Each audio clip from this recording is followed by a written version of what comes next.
sampaikan, tapi kan kurangnya kami mohon maaf. Wassalamualaikum warahmatullahi wabarakatuh.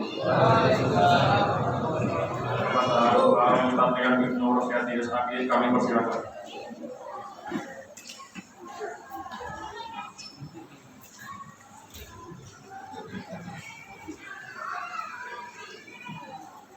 Bismillahirrahmanirrahim. Assalamualaikum warahmatullahi wabarakatuh.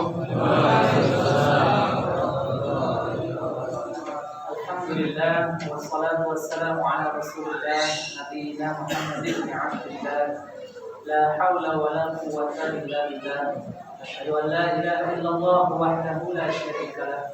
Wa asyhadu anna Muhammadan abduhu wa rasuluhu la nabiyya ba'dahu.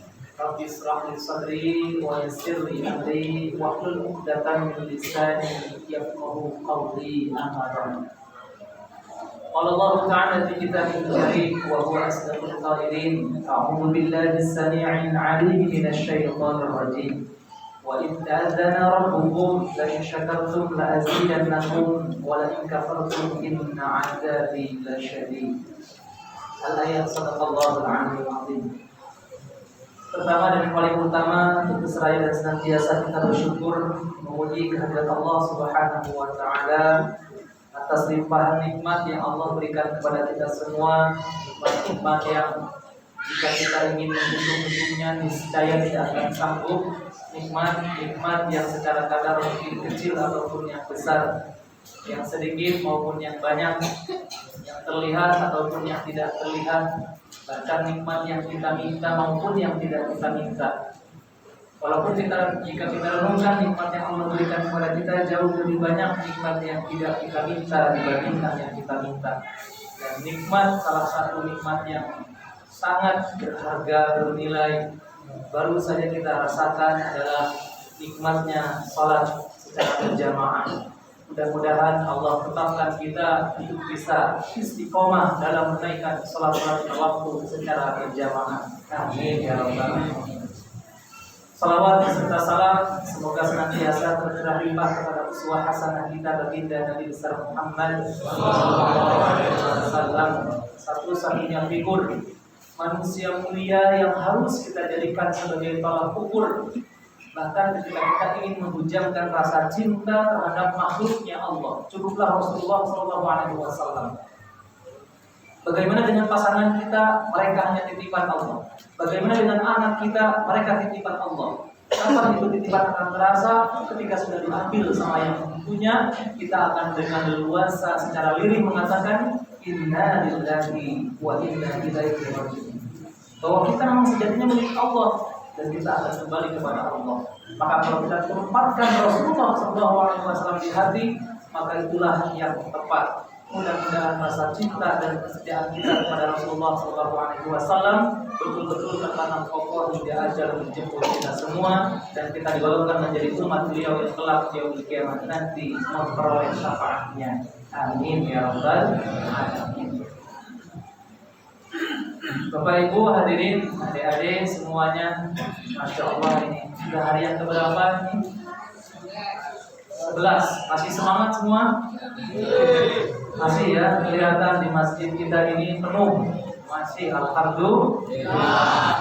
Ada penambahan atau ada kemajuan? Barang siapa yang berpuasa Ramadan 11 hari, maka sisanya 19 hari lagi. Betul? Nah, masih semangat ya. Jangan sia-siakan detik demi detik, hari demi hari, bahkan waktu demi waktu di bulan Ramadan. Kecerdasan kita selaku orang beriman ternyata ada ukurannya. Pernah suatu saat Rasulullah SAW didatangi oleh seorang sahabat dari Ansor.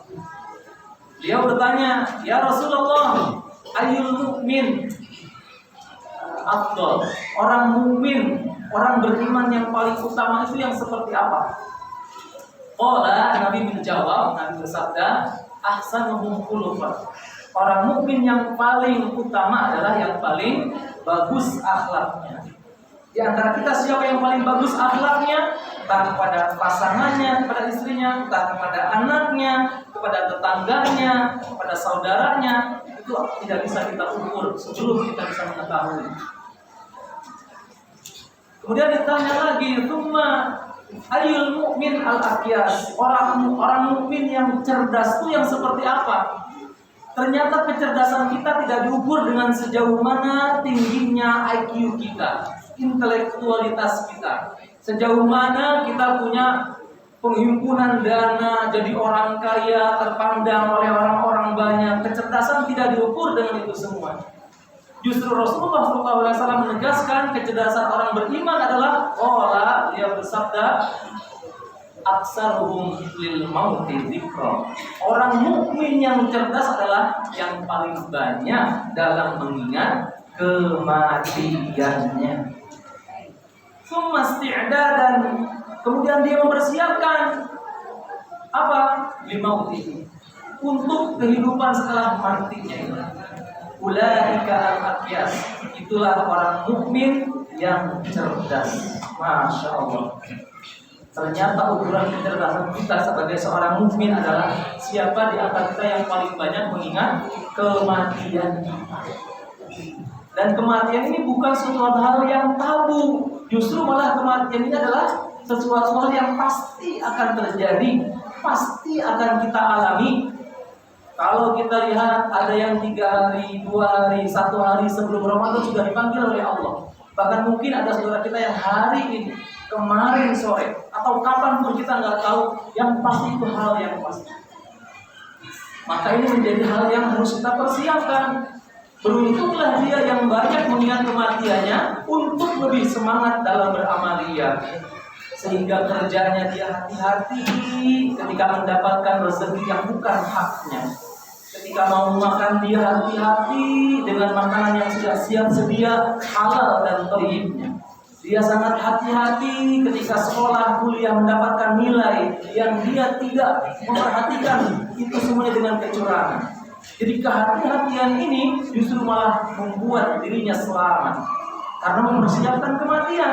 Orang yang mengabaikan kematian, pesan yang pasti ini, dia akan berusaha semaksimal mungkin untuk mengejar dunia, bahkan menggenggam dunia, bukan hanya disimpan di tangannya, disimpan di hatinya. Itulah kenapa Rasulullah SAW pernah mengingatkan dalam sebuah sabdanya di riwayat muttafaqun alaih, bahwa nanti di akhir zaman itu di kalangan umat Islam akan dicampakkan penyakit. Penyakit apa? Wahan. Para sahabat kaget. Wa mal wahmu ya Rasulullah? Penyakit wahan itu apa ya Rasul? Hubbud dunya wa karahiyatul maut. Terlalu mencintai dunia ini dan terlalu takut dengan yang namanya mati. Lihatlah fenomena akhir zaman seperti ini.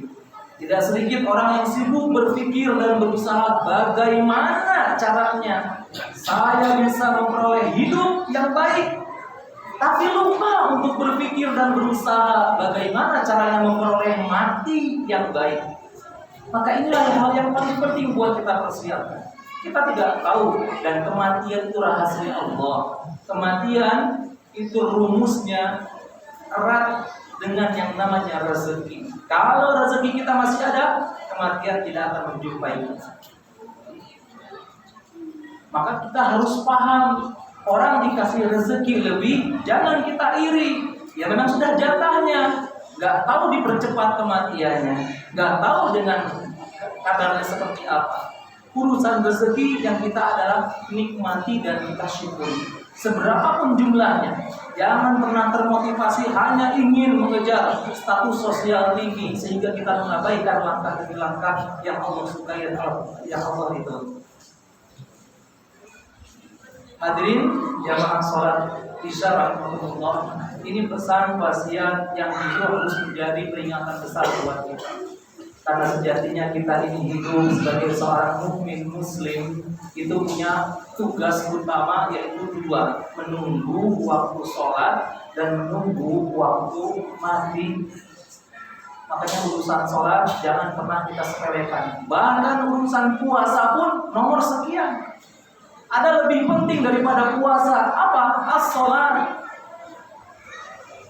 Karena mohon maaf, ada orang yang berpuasa habis sahur tidur, bangun-bangun maghrib. Wah, ini repot. Ada di sini orang. Mohon maaf. Ya Allah. Justru malah masalah sholat ini yang harus lebih utama daripada puasa. Inna awwala ma yuhasabu bihi al-'abdu yawmal qiyamah min 'amalihi salatuhu. Sesungguhnya amal pertama yang akan dipertanyakan, dihisab, dimintai tanggung jawab di antara hamba-hamba adalah dari antara amalnya sholatnya. Makanya sholat kita yang harus kita pertahankan.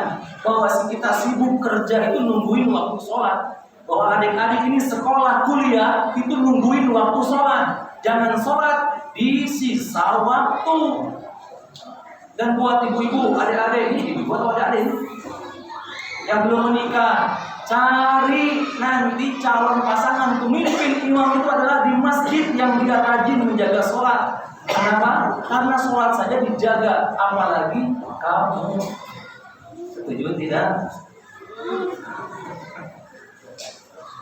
Jadi kalau nyari hanya orang-orang yang, mohon maaf ya, karena Islam itu kan mengarahkan bagi laki-laki kita mau nyari pasangan wanita itu ada syaratnya. Satu, carilah yang cantik tuh.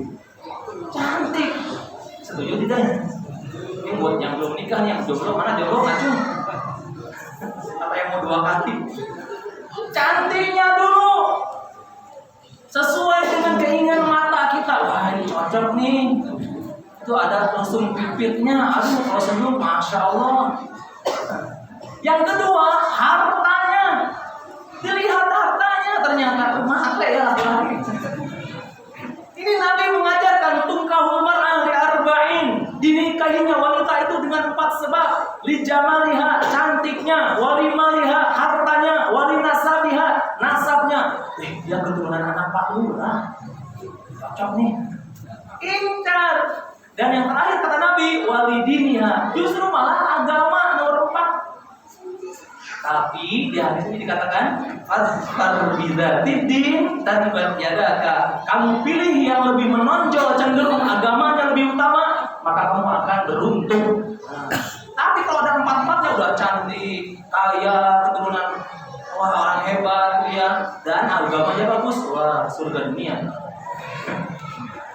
Tapi buat perempuan memilih pasangan pemimpin laki-laki, Rasulullah SAW sudah mengajarkan, pilihlah yang kau sudah ridhoi akhlaknya dan agamanya. Oh nggak kaya ya? Kenapa? Karena laki-laki kalau sudah akhlaknya mulia, akhlaknya bagus, agamanya pun mumpuni, harta seberapapun akan menjadi maslahat. Jabatan dititipkan pun akan jadi maslahat.